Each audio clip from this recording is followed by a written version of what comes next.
Messi കേരളത്തിൽ നവംബറിൽ വരും. മെസ്സിയും അർജൻറ്റീന ടീമും നവംബറിൽ വരും. നവംബർ 14 ആസ്ട്രേലിയയുമായിട്ട് സന്നാഹ മത്സരം കളിക്കും എന്നായിരുന്നു നേരത്തെ നമുക്ക് കിട്ടിയിരുന്ന അറിയിപ്പുകൾ.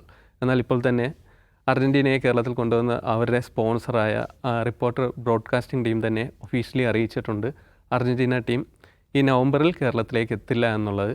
ഇതിനു വേണ്ട തയ്യാറെടുപ്പുകൾക്ക് അല്ലെങ്കിൽ കുറഞ്ഞ സമയത്തിനുള്ളിൽ ഫിഫയുടെ അനുമതി കിട്ടുകയില്ല എന്നും അതുകൊണ്ട് തന്നെ മത്സരം പിന്നത്തേക്ക് അവർ ചാർട്ട് ചെയ്യാൻ നോക്കുന്നുവെന്നുമാണ് AFAയുമായിട്ട് സംസാരിച്ച പ്രകാരം ധാരണയായെന്നാണ് അവർ അറിയിച്ചിട്ടുള്ളത്. നേരത്തെ തന്നെ വലിയ തരത്തിൽ വിവാദമായിട്ടുണ്ടായിരുന്നു ഒരു മെസ്സി വരുമോ ഇല്ലയോ എന്നുള്ളതിനെ സംബന്ധിച്ചുള്ള ചർച്ചകൾ സോഷ്യൽ മീഡിയയിൽ കൂടിയിട്ട് നടക്കുന്നുണ്ടായിരുന്നു. സർക്കാർ തന്നെ മെസ്സി വരും എന്ന് ഉറപ്പിച്ച് പറഞ്ഞിരുന്നതുമാണ്. അതുകൊണ്ട് തന്നെ മെസ്സി വരില്ല എന്ന്, നവംബറിൽ വരില്ല എന്നുള്ളത്, അല്ലെ ഈ വർഷം വരില്ല എന്നുള്ളത് ഇപ്പോൾ സ്ഥിരീകരിച്ചിരിക്കുന്നു. ഈ വിഷയമാണ് നമ്മൾ സംസാരിക്കുന്നത്. നൗഫൽ, ഇപ്പോൾ നമ്മുടെ കായികവകുപ്പ് മന്ത്രി തന്നെ വളരെ ഉറപ്പിച്ച് പറഞ്ഞിരുന്നതായിരുന്നു മെസ്സി വരും, അർജൻറ്റീന ടീം ഇവിടെ കളിക്കും എന്നുള്ളത്. ഇപ്പോൾ വരില്ല എന്ന് പറയുന്നത് ഇതോടനുബന്ധിച്ച് നടത്തുന്ന ഒരു തയ്യാറെടുപ്പുകൾ നമ്മുടെ മുമ്പിലുണ്ട്. ഇതുമായിട്ട് നടക്കുന്ന വലിയ ചർച്ചകളുണ്ട്, അല്ലെ സ്റ്റേഡിയത്തിൽ നടത്തുന്ന ക്രമീകരണങ്ങളുണ്ട്, ഇതിൻ്റെ കരാറിനെ സംബന്ധിച്ചുള്ള അവ്യക്തതകളുണ്ട്. എങ്ങനെയാണ് ഇതിനെ കാണുന്നത്? ഇതിൽ നമ്മൾ പ്രതീക്ഷിച്ചതിലപ്പുറം ഒന്നും സംഭവിച്ചിട്ടില്ല എന്നുള്ളതാണ് സത്യം. നമ്മൾ പലതവണ ഔട്ട് ഓഫ് ഫോക്കസിൻ്റെ വേദിയിൽ തന്നെ അല്ലെങ്കിൽ മറ്റു വേദികളിലൊക്കെ പറഞ്ഞ ഒരു പ്രധാനപ്പെട്ട കാര്യമുണ്ട്. ഫിഫയുടെ അംഗീകാരമില്ലാതെ ഒരു രാജ്യത്തും എവിടെയും ഒരു ഇൻ്റർനാഷണൽ മാച്ച് നടക്കില്ല. പക്ഷേ ഇപ്പോൾ നമ്മുടെ അനിയൻ ബാബ ചേട്ടൻ ബാബ സിനിമയിലാണെന്ന് തോന്നുന്നത്, മറ്റേ ഇന്ദ്രൻസ് മറ്റേ ടേപ്പ് റെക്കോർഡർ കൊണ്ടുപോയിട്ട് ഇത് പ്ലേ ചെയ്യുമ്പോൾ വേറെ പാട്ടാണല്ലോ കേൾക്കുന്നത്. അപ്പോഴാണ് റെക്കോർഡിംഗ് ഇല്ല എന്നുള്ള കംപ്ലയിൻ്റ് ആണെന്ന് മനസ്സിലാകുന്നത്. അതുപോലെ കാര്യങ്ങളൊക്കെ ഏൽപ്പിച്ചു. സ്റ്റേഡിയം പണി നടക്കുന്നുണ്ട്, മൈക്ക് സെറ്റ് ഏൽപ്പിച്ചു, പോലീസിന് റെഡിയാക്കി, റോഡും ബസ്സും ഹോട്ടലും ഒക്കെ റെഡിയാക്കി. പക്ഷേ ഫിഫയുടെ അംഗീകാരം വാങ്ങാൻ വിട്ടുപോയി. അപ്പോൾ കഴിഞ്ഞ ദിവസം അദ്ദേഹത്തിൻ്റെ ചാനലിൽ തന്നെ ഈ മെസ്സി വരും എന്ന് വീണ്ടും പറയാൻ വേണ്ടിയിട്ടൊരു ദിവസം കുറേ സമയം വിനിയോഗിച്ചിരുന്നു. അന്ന് അദ്ദേഹം പറയുന്ന വാക്കുണ്ട്, അത് കേട്ടാൽ പിന്നെ നമുക്ക് ഇയാൾ എന്ത് മനുഷ്യനാണെന്ന് തോന്നിപ്പോവും. ഇവർ പറയാണ്, നമ്മളെല്ലാം ചെയ്തിട്ടുണ്ട്, ഇന്ത്യയിൽ ഇത്രയും ധൈര്യത്തോടു കൂടി ഇതൊക്കെ ചെയ്യുന്നത് ഞാൻ മാത്രമാണ് എന്നൊക്കെ പറഞ്ഞതിന് ശേഷം അദ്ദേഹം പറയാണ്, ഒരു ലെറ്റർ ഫിഫയ്ക്ക് കൊടുക്കാനുണ്ടായിരുന്നു, അത് കൊടുക്കണം എന്നുള്ളത് ഞങ്ങൾക്ക് അറിയില്ലായിരുന്നു, അത് കൊടുത്താൽ മാത്രമേ ഈ അംഗീകാരം കിട്ടുകയുള്ളൂ, അതിപ്പോൾ ഞങ്ങൾ കൊടുത്തിട്ടുണ്ട്. ഇവിടെ ബഹ്റൈനിൽ പോയിട്ട് AFC പ്രസിഡൻറ്റിനെ കൊടുത്തിട്ടുണ്ട്, അദ്ദേഹം അത് ഫിഫയ്ക്ക് കൈമാറും, അങ്ങനെ അംഗീകാരം 5 ദിവസത്തിനകം കിട്ടും, അപ്പോൾ നമ്മൾ കളി പ്രഖ്യാപിക്കുന്നു പറയും. അപ്പോൾ ഇത്രയും കാലം ഈ മനുഷ്യന്മാരൊക്കെ പറഞ്ഞുകൊണ്ടിരുന്നതാണ് ഫിഫയുടെ വിൻഡോയിലൂടെ ഫിഫയുടെ അംഗീകാരത്തോടു കൂടി അല്ലാതെ ഒരു കളി നടത്താൻ പറ്റില്ല. അർജൻറ്റീന എന്ന് പറഞ്ഞാൽ വേൾഡ് നമ്പർ 1 ടീമാണ്. ഇപ്പോൾ അവർ 2ാം സ്ഥാനത്തേക്ക് 3ാം സ്ഥാനത്തേക്ക് മാറിയെന്ന് മാത്രം. ആ ടീമിന് മറ്റൊരു രാജ്യത്ത് വന്ന് കളിക്കണമെങ്കിൽ അതിൻ്റേതായ ഒരു റൂട്ടുണ്ട്. ഫിഫയുടെ അംഗീകാരം കിട്ടണമെങ്കിൽ ആദ്യം കേരള ഫുട്ബോൾ അസോസിയേഷൻ അറിയണം, അതുവഴി ഓൾ ഇന്ത്യ ഫുട്ബോൾ ഫെഡറേഷൻ അറിയണം, അതുവഴി ഏഷ്യൻ ഫുട്ബോൾ കോൺഫെഡറേഷൻ അറിയണം, അതുവഴി ഫിഫയിലേക്ക് എത്തണം. അങ്ങനെയാണ് കളിയുടെ ഷെഡ്യൂൾ തീരുമാനിക്കപ്പെടുക. അങ്ങനെ കളിക്കുമ്പോൾ ഈ കളിക്കാൻ പോകുന്ന ഗ്രൗണ്ട്, ആ സ്റ്റേഡിയം, അതിൻ്റെ അനുബന്ധ സൗകര്യങ്ങൾ, ഇതെല്ലാം ഫിഫ സ്റ്റാൻഡേർഡ് ഉള്ളതാണോ എന്ന് നോക്കണം. അതിനും വേറെ കുറേ സംവിധാനങ്ങളുണ്ട്, നടപടിക്രമങ്ങളുണ്ട്. ആ നടപടിക്രമങ്ങൾ പാലിച്ചെങ്കിൽ മാത്രമേ ഇവർക്ക് അംഗീകാരം ലഭിക്കുകയുള്ളൂ. ഇന്ന് അദ്ദേഹം പറയുന്നത് കേട്ട്, ഇത് ഒരു ഗോട്ടികളിയല്ല, ഇത് ഇൻ്റർനാഷണൽ മാച്ചാണ്. അത് തന്നെ നമുക്കും പറയാനുള്ളത്. ഒരു ഗോട്ടികളിയല്ല എന്ന് തന്നെ എല്ലാവരും പറഞ്ഞുകൊണ്ടിരുന്നത്. ഇതിൻ്റേതായ ചിട്ടവട്ടങ്ങളും നടപടിക്രമങ്ങളും ഉണ്ട്. ഒരു ഗോട്ടികൾ കളിക്കുമ്പോൾ കൃത്യമായി ഗ്രൗണ്ട് ഒരുക്കും, അതിനുള്ള കുഴിയൊക്കെ കൃത്യമായിട്ടാക്കും, കൃത്യമായി നല്ല ഉരുണ്ട ഗോട്ടികൾ വാങ്ങും, എന്നിട്ടാണ് കളിക്കുക. ഇതൊന്നും ഇല്ലാതെയുള്ള സംവിധാനങ്ങൾ ഒരുക്കുന്നത്. അതായത് നവംബർ 17 കളി അദ്ദേഹം പറഞ്ഞത്. പക്ഷേ ഈ 17 കളി നടക്കണമെങ്കിൽ ഈ സ്റ്റേഡിയം 16 ഒരുക്കിയാൽ പോരല്ലോ, സ്റ്റേഡിയമൊക്കെ നേരത്തെ ഒരുക്കണ്ടേ. കൊച്ചിയിലെ സ്റ്റേഡിയത്തിൻ്റെ അവസ്ഥ അറിയോ സികേഷിനെ? അണ്ടർ 17 വേൾഡ് കപ്പ് ഇന്ത്യയിൽ കൊച്ചിയിൽ നടന്നിട്ടുണ്ട്. അന്ന് 45,000 കപ്പാസിറ്റിയുള്ള സ്റ്റേഡിയത്തിൻ്റെ കപ്പാസിറ്റി 20,000 ആക്കി കുറച്ചു. കാരണം എന്താ? അത് ഇൻ്റർനാഷണൽ സ്റ്റാൻഡേർഡിന് അവിടുത്തെ സ്റ്റേഡിയത്തിൻ്റെ സ്ട്രെങ്തനിങ്ങും എല്ലാം വെച്ച് ഇത്രയും കാണികൾ ഉൾക്കൊള്ളാൻ കെൽപ്പില്ല എന്ന് തെളിഞ്ഞുകൊണ്ടാണ് ഫിഫ അത് 20,000 കുറച്ചത്. അവിടുത്തെ ഒരു പ്രത്യേകത എന്താണെന്ന് പറയുക, ഇപ്പോൾ നമ്മൾ കളി നടക്കുമ്പോൾ ക്യാമറകൾ വെക്കുന്നതൊക്കെ സ്റ്റേഡിയത്തിൻ്റെ വിവിധ ഭാഗങ്ങളിലാണ് അല്ലേ. അപ്പോൾ അവിടെ ഗോൾ അടിച്ചു കഴിഞ്ഞാൽ ഒന്നിച്ച് ആരവം മുഴക്കില്ല ആളുകൾ. ആരവം മുഴക്കുന്ന സമയത്ത് ഈ സ്റ്റേഡിയം കിടന്ന് ജെർക്ക് ചെയ്യും, ഇങ്ങനെ വിറയ്ക്കും.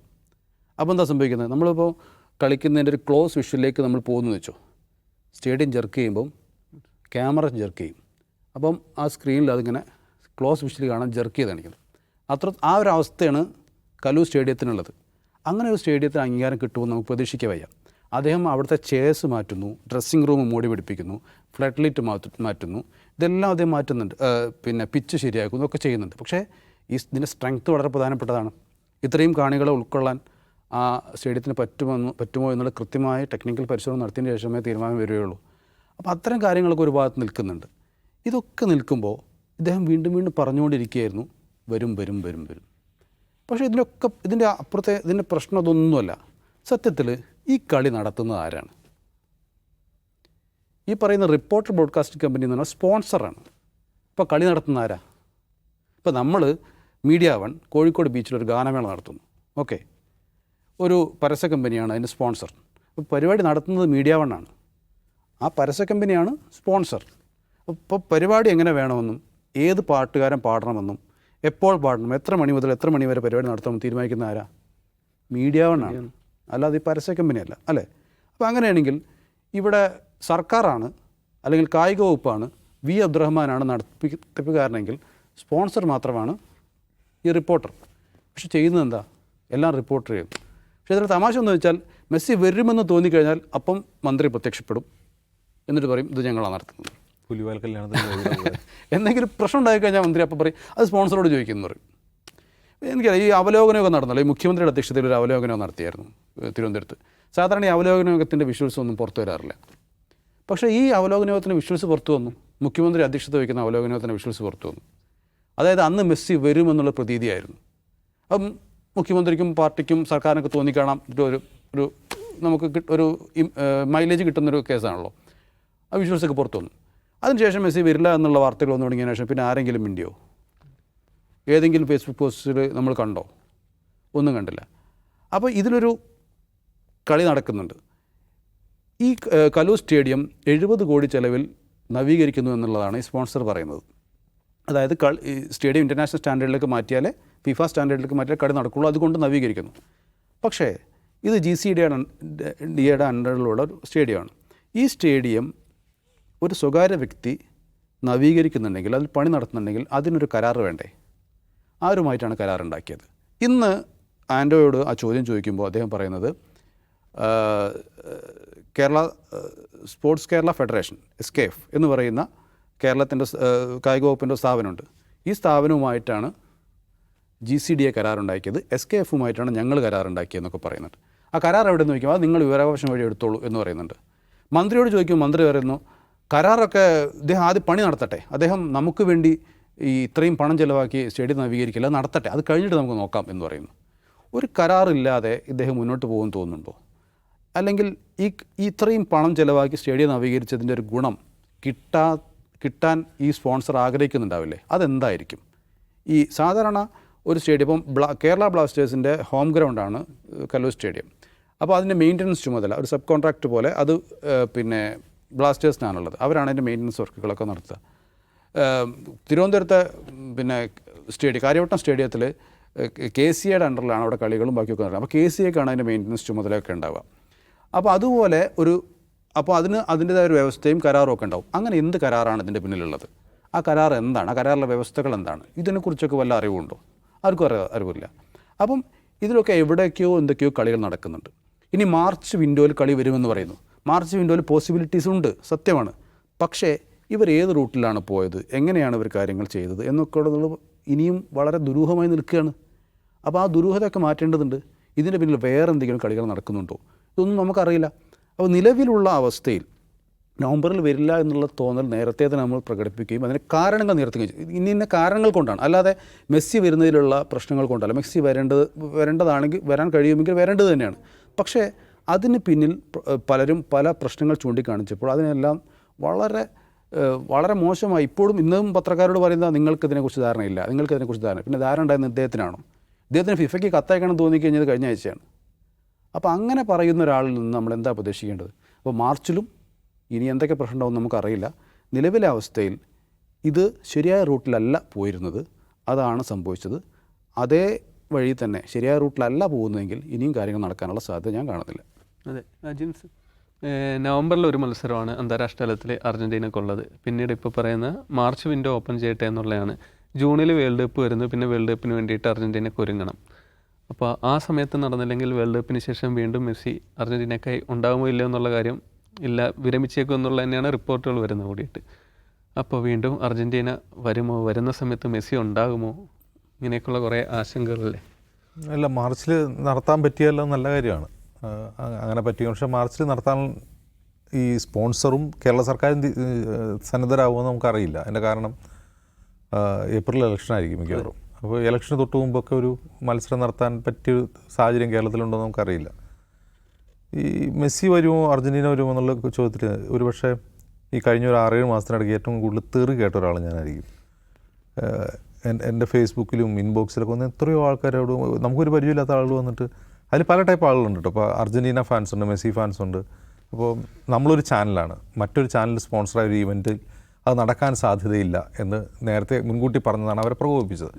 അത് ഈ ചാനലുകൾ തമ്മിലുള്ള എന്തോ റൈവൽറിയിൽ പറയുന്ന അഭിപ്രായമായിട്ടാണ് ആളുകൾ ഇതിനെ കാണുന്നത്. ഞാൻ അന്ന് 2-3 ഔട്ട് ഓഫ് ഫോക്കസിൽ ഞാൻ കൃത്യമായ കാര്യം പറഞ്ഞു. ഞാൻ എന്തുകൊണ്ടാണ് മെസ്സി വരില്ല എന്ന് പറഞ്ഞാൽ എനിക്ക് അന്നേ പറയാനുള്ള ന്യായം തന്നെയാണ് ഇന്നും പറയാനുള്ളത്. അതെന്തുകൊണ്ടാണെന്ന് വെച്ചാൽ പ്രോപ്പർ വേയിലൂടെ എല്ലാവരും ഈ അർജൻറ്റീനയെ ക്ഷണിക്കാൻ പോലും ശ്രമിച്ചതെന്നുള്ളതാണ്. കാരണം അർജൻറ്റീന ഉൾപ്പെടെ ഏത് അന്താരാഷ്ട്ര ടീമുകളും അവരൊരു ഫ്രണ്ട്ലി കളിക്കണമെങ്കിൽ ആ ഫ്രണ്ട്ലി ഫിക്സ് ചെയ്യുന്നതിന് നിയതമായ ചില പ്രൊസീജിയേഴ്സ് ഉണ്ട്.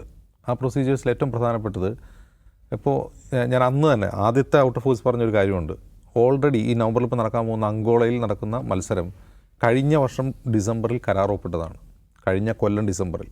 അപ്പോൾ അതെങ്ങനെയാണ് കരാറൊപ്പിട്ടതെന്ന് വെച്ചാൽ അങ്കോളയുടെ ഫുട്ബോൾ അസോസിയേഷൻ പ്രസിഡൻറ്റ്, ദേശീയ ഫുട്ബോൾ അസോസിയേഷൻ്റെ പ്രസിഡൻറ്റ് അർജൻറ്റീന ഫുട്ബോൾ അസോസിയേഷനുമായി ചർച്ച നടത്തി. അവർ ഡയറക്റ്റായിരുന്നു ഡീലിംഗ്. അപ്പോൾ 2 ഫുട്ബോൾ അസോസിയേഷനുകൾ തമ്മിലാണ് ആ നെഗോഷിയേഷനും ബാക്കിയെല്ലാ ടോക്കും നടക്കുന്നത്. അപ്പോൾ അതിനൊരു ആധികാരികതയുണ്ട്.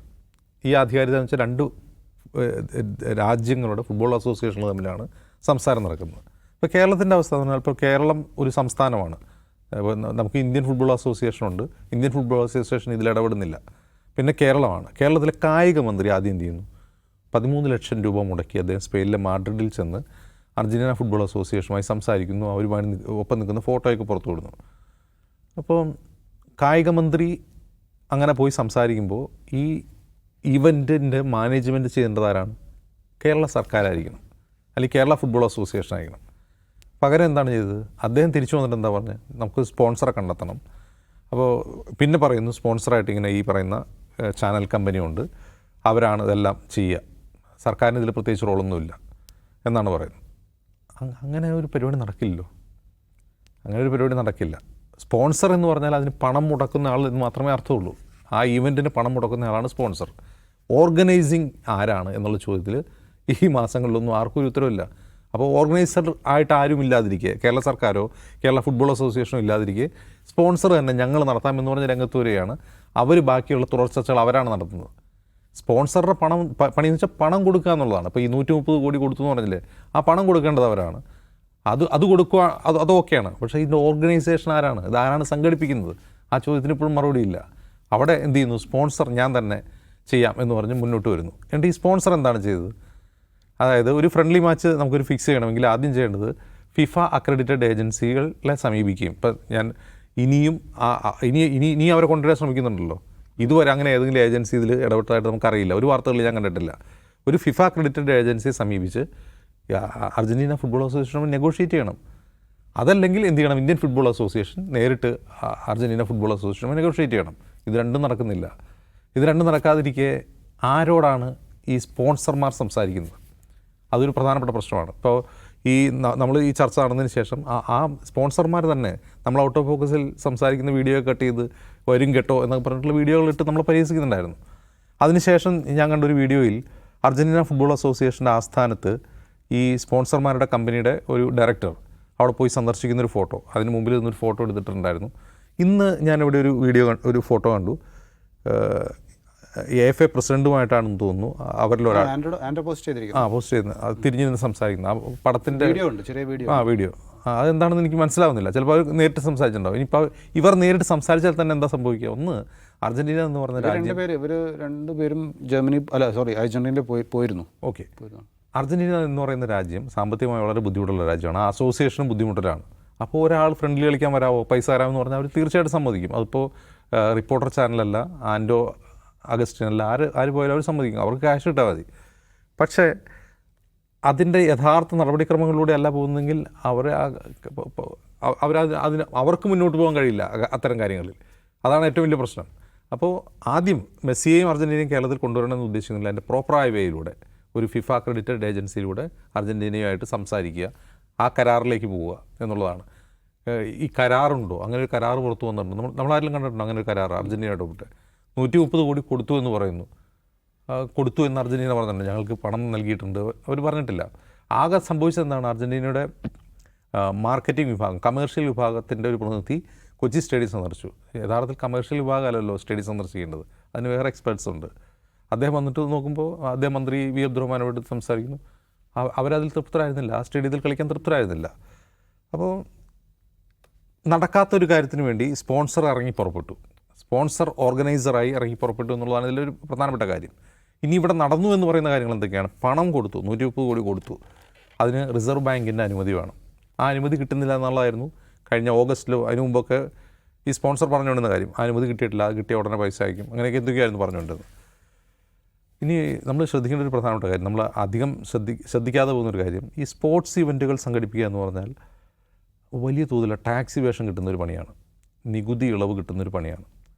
അതുകൊണ്ട് തന്നെ പല ആളുകളും കള്ളപ്പണം വെളുപ്പിക്കാൻ ഇത്തരത്തിലുള്ള സ്പോർട്സ് ഇവൻറ്റ്സ് നടത്താറുണ്ട്. അപ്പോൾ ഇപ്പോൾ പണം 130 കോടി അവർക്ക് നൽകാൻ വേണ്ടി RBI ഇവർക്ക് അനുമതി കൊടുത്തിട്ടുണ്ടെങ്കിൽ 130 കോടി വെളുത്ത് കിട്ടിയിട്ടുണ്ട് എന്നുള്ളതാണ് ഒന്നാമത്തെ കാര്യം. ടിക്കറ്റ് അടിക്കാൻ പറ്റിയിരുന്നെങ്കിൽ, ടിക്കറ്റ് വിൽക്കാൻ പറ്റിയിരുന്നെങ്കിൽ കുറേ കൂടി ടാക്സ് ഇവേഷൻ നമുക്ക് കിട്ടുമായിരുന്നു, അവർക്ക് സ്പോൺസർമാർക്ക് കിട്ടുമായിരുന്നു. അതുവല്ലോ ആണോ ലക്ഷ്യം നമുക്കറിയില്ല. പക്ഷേ എന്തായാലും ഇനിയിപ്പോൾ അതൊക്കെ ഉണ്ടെങ്കിൽ തന്നെയും അർജൻറ്റീനയും മെസ്സിയൊക്കെ കേരളത്തിൽ വരുന്നത് വളരെ നല്ല കാര്യമാണ്. കാരണം അത്രയും ഫാൻസുള്ള ഒരു സ്ഥലമാണ്. ഇനിയിപ്പോൾ ഇലക്ഷന് മുമ്പ് കൊണ്ടുവരാൻ പറ്റില്ല, മാർച്ചിൽ നടത്താൻ പറ്റിയാൽ വളരെ നല്ല കാര്യം. കാരണം ഇലക്ഷന് തൊട്ട് മുമ്പൊക്കെ ആണെങ്കിൽ, ഇലക്ഷൻ ഇപ്പോൾ ഏപ്രിലോ മെയിലൊക്കെ പ്രഖ്യാപിക്കുകയാണെങ്കിൽ മാർച്ചിൽ മെസ്സിയും അർജൻറ്റീനയും വന്നു കഴിഞ്ഞാൽ അതിൻ്റെ പേരിൽ 10 തൊട്ട് കൂടുതൽ CPM-നും LDF-നും കിട്ടിയാൽ നല്ല കാര്യമാണ്. അങ്ങനെ പറ്റുമെങ്കിൽ അത് നടത്തട്ടെ, വരണമെന്നാണ് നമ്മൾ ആഗ്രഹിക്കുന്നത്. അതുകൊണ്ട് വരരുതെന്നല്ല, വരാൻ വേണ്ടി ശരിയായ വഴി സ്വീകരിക്കുക എന്നുള്ളതാണ് പ്രധാനപ്പെട്ട കാര്യം. അതെ, മാർച്ചിലെ വിൻഡോയിലെങ്കിലും അർജൻറ്റീനയും മെസ്സിയും കേരളത്തിലെത്തട്ടെ. അതിനുള്ള ഒരുക്കങ്ങളെല്ലാം ആ സമയത്ത് വളരെ ഭംഗിയായി നിർവഹിക്കാൻ കഴിയട്ടെ എന്നാണ് നമ്മളും ആഗ്രഹിക്കുന്നത്.